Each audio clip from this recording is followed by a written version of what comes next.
Hey guys, it's Chris from the Ultimate Recycler. Welcome back to the channel and welcome to part 2 of the Ansonia clock. I was going to say restoration, but it's not. It's not really repair. It's a full service, dismantle, clean and service. We're working through this slowly and steadily. There'll be a few episodes and I'm kind of just getting more experience with this sort of job as we go. You might as well come along with me. I'll show you what we're up to. As you saw in the last video, we've dismantled the movement. We pulled the movement out of the case. We've dismantled it. We've got the spring retainers on the mainsprings. That one's the strike one. This one's the time. And we're going to remove the springs off those arbors and check the springs and lube them and also clean them up. And we'll clean up all the rest of the parts in an ultrasonic cleaner. It's a fairly cheap one I bought many years ago. It doesn't have a heater in it, but we can put hot water in. Should do the job. I've got some special detergent to go in there, so we'll give that a try out. I will probably clean these up, and the plates, which you saw in the last episode, did have a lot of old dried oil on them, so we'll clean them up a little bit first, perhaps in some IPA, because the cleaner we get the parts before we put them in the ultrasonic cleaner, the cleaner the solution will stay, and we'll probably be able to reuse it. Now, in a recent video, you would have seen I've made a mainspring winder. It's kind of a combination of a few different versions I saw online, and I've put my own sort of twist to it. It works really well.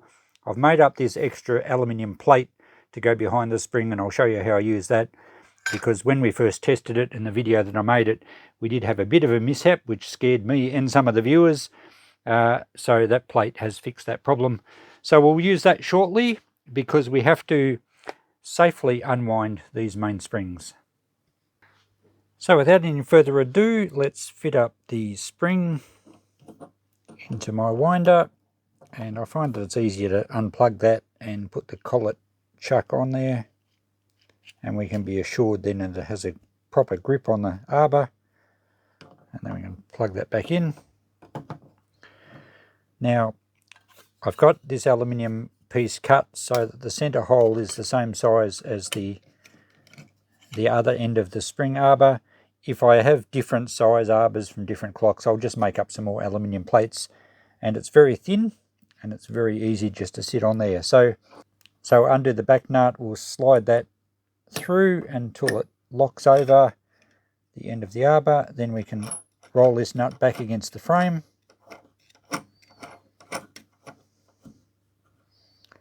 And that has securely attached the spring arbor into the winder. So now we need to locate the pin through that little slot that I've made and into the loop end of the spring, making sure it doesn't rub on the teeth of the gear. So now I will add some protective gear just in case, but really the spring can't go anywhere. And I don't need to hold it now because that plate holds it very well. I just need to make sure that little loop doesn't come out.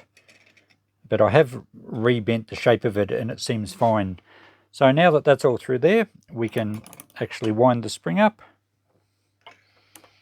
So we can wind this up, and if we get enough tension on the spring, the clamp will then release. And we should be able to see the clamp go slack. Bit squeaky. There we go, the clamp's just gone slack. Now I find I don't even need the pin out this end because the friction through the blocks is actually holding it quite well. I'll pull the bar through just in case because I don't want it to take off like an aeroplane propeller.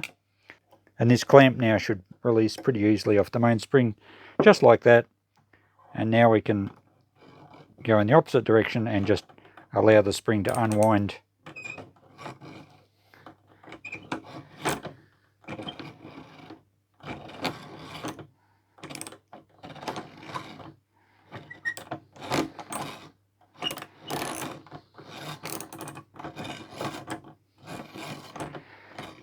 And as it unwinds, it expands, of course, and eventually that linkage will go slack. There we go. And we can just pull that out, and our spring is released. So we'll spin this nut through We can pull that shaft back, take our little aluminium plate out, and we'll just unplug the socket so that we can remove the arbor from the chuck, and then we'll do the other one. And exactly the same with this one, although this one does actually wind up and unwind in the opposite directions. But this spring winder works really well. And the little aluminium guard is all we needed to make it much safer.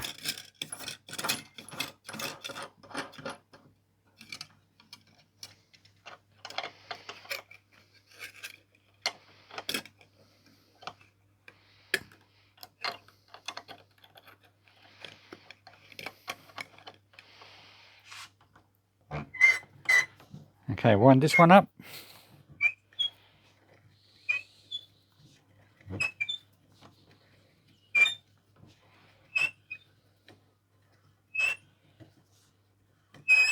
Until the clamp's loose. Remove the clamp. And reverse the winding.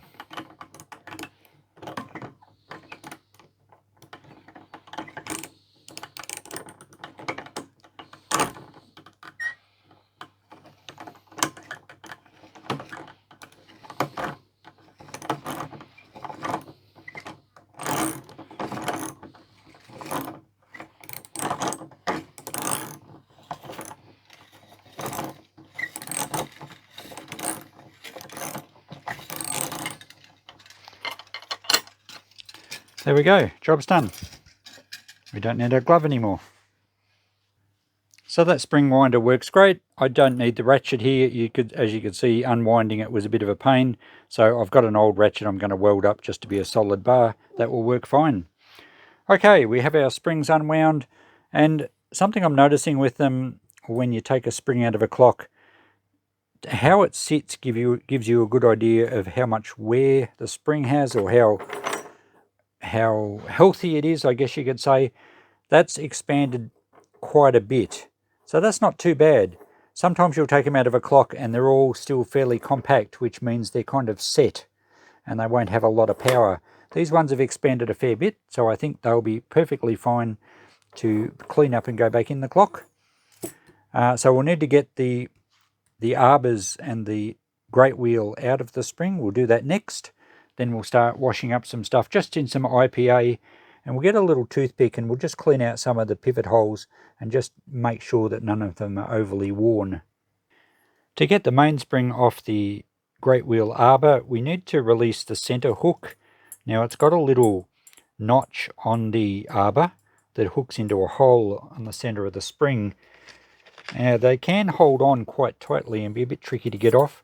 If you grab a key, this isn't the actual key, it's another one I have, but it still fits, and wind it in the opposite direction to how it normally winds up.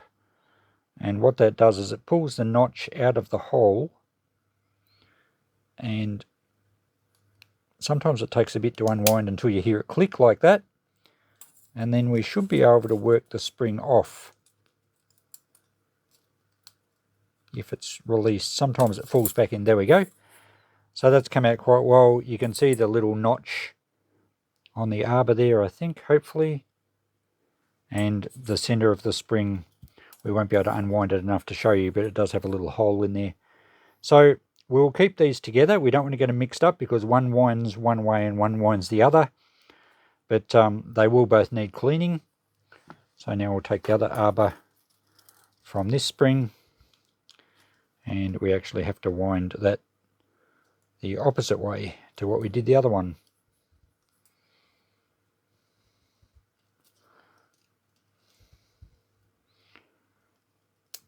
Yep, I think that's come out. It takes a bit of pressure sometimes to get it out of the hole. Let's see if the spring comes off. There we go, no problems at all. So they're a bit oily, some old oil. It's not too bad. There's not too much muck on the inside of these, but they still do need a clean up. I've put a little white plastic tie on the loop of the spring for the time, and also the matching great wheel, just so we don't get them mixed up and they won't hurt going in the ultrasonic cleaner, so they will stay stay tagged essentially. Now, as for cleaning the spring up, there's a lot of muck on here if we get a focus, and it's critical that springs slide smoothly past each other, like all the particular leaves of it, I don't know, spirals I guess you'd say, have to be very slippery against each other for the spring to release its maximum power. If they bind up, of course, there's just a total lack of power to drive the clock movement.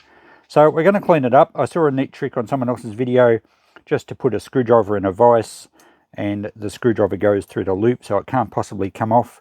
And what we're going to do is we're going to, you can see the dirt on the back of it too, we're going to clean it off a fair bit before we put it in the ultrasonic cleaner.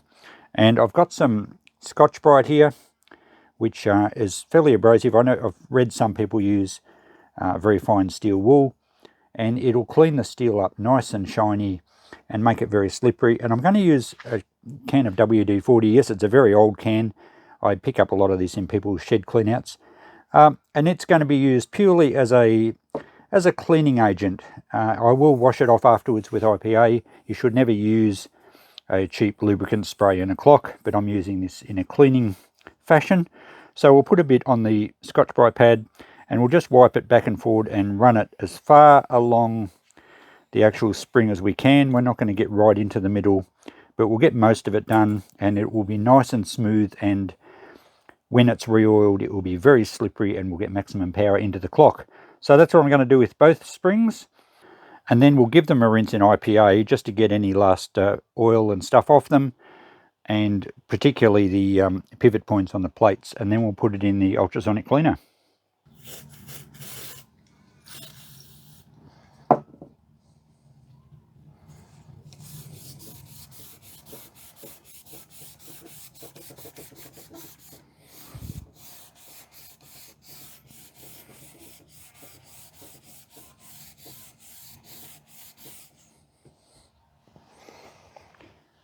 Just to give you an idea of how much muck's coming off the spring, look at that.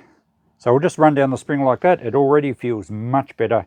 We don't need to go to a lot of trouble, but this mechanical cleaning's, I think, necessary because the ultrasonic cleaner is not going to get all that stuff off. And sometimes you can get some rust on the outside loop and it really needs to be cleaned off. So I'll stretch this out and I'll do both these springs. I'll be back to you shortly. With both springs clean, well, manually cleaned, it's time to just give a bit of a wash in IPA just to remove any residual WD-40 or any other oil and grease that's in the center of them that we couldn't get to. And I'll also go through and wash all the cogs and sprockets just to get them a bit cleaner before we put them into the ultrasonic cleaner. So they don't need much, just a bit of a brush around. And as I said, any dirt we get off here is a long way towards having them clean, and it means we can probably reuse our ultrasonic cleaner solution a few times. As you can see from our IPA, it's getting pretty dirty. There was certainly a lot of dirt on this clock. So with the plates, I'll probably use a toothbrush, and it'll get most of the stuff off around the edges of the pivots where we were digging it out at the start of this video. And then I'm going to use just some little toothpicks, the really sharp pointy ones, and just work it in each of the pivots, because that's where most of the muck will be, most of the dried up oil. And you can see it's changed colour straight away on the end there. And if we loosen it all mechanically first, it's likely to clean out much better in the ultrasonic cleaner. And then we can just have a good look at the pivots and make sure none of them are overly worn. But on first impressions, I think they're pretty good. We should also take the count wheel off here if we're going to give it a proper clean. So that little bracket just levers up, pulls a pin out of a hole there and slides back. So yeah, that's quite grubby underneath there as well. I'll give it a clean up. We do need to make sure the count wheel goes back on the same way. So yeah, you can see the wear marks to the brass. They're not going to clean off, so we'll be able to tell which way down it goes.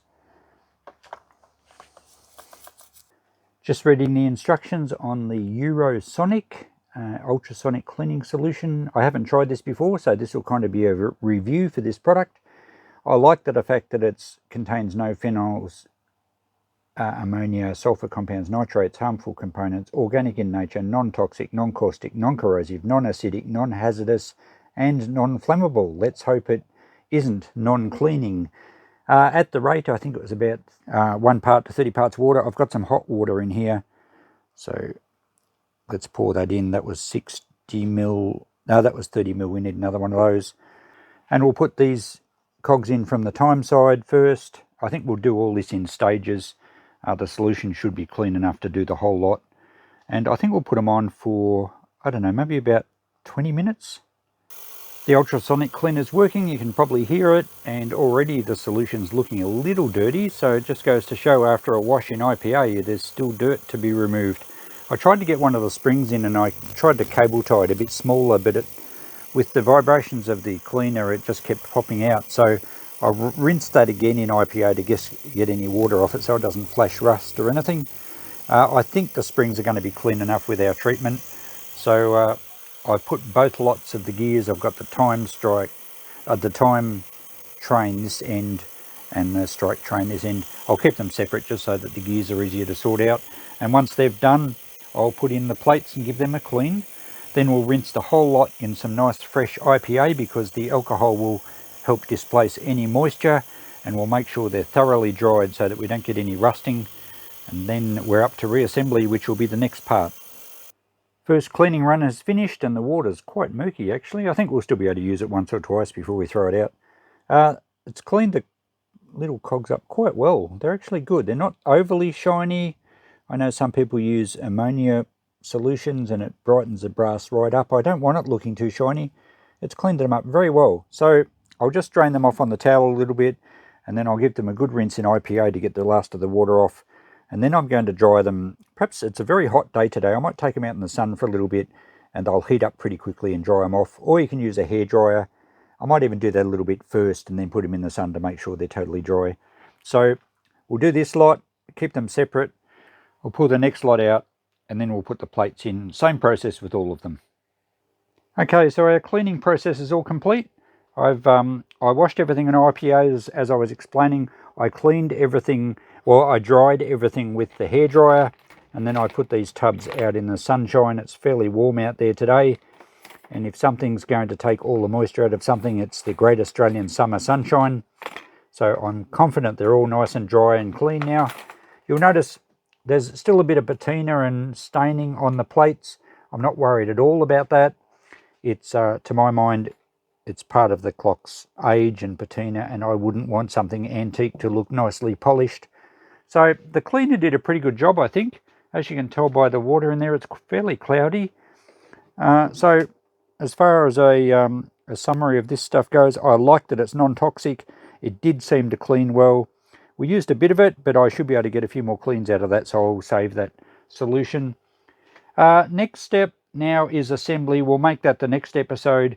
We will inspect all the pivots and the pivot holes and the pivots of all the little gears to make sure there's no wear to any of them. I think they're all pretty good, but we'll have a look at those in the next episode, and we'll need to rewind the springs back into the retainer clamps. So that will be part 3. So look out for the next episode, part 3 of this clock repair job, not really repair, clock service job. I thought I'd put all the videos in one go so that you can follow them easily and you can find them if you need to reference how to service one of these clocks. So thanks for watching, guys. Catch you in the next video. Bye for now.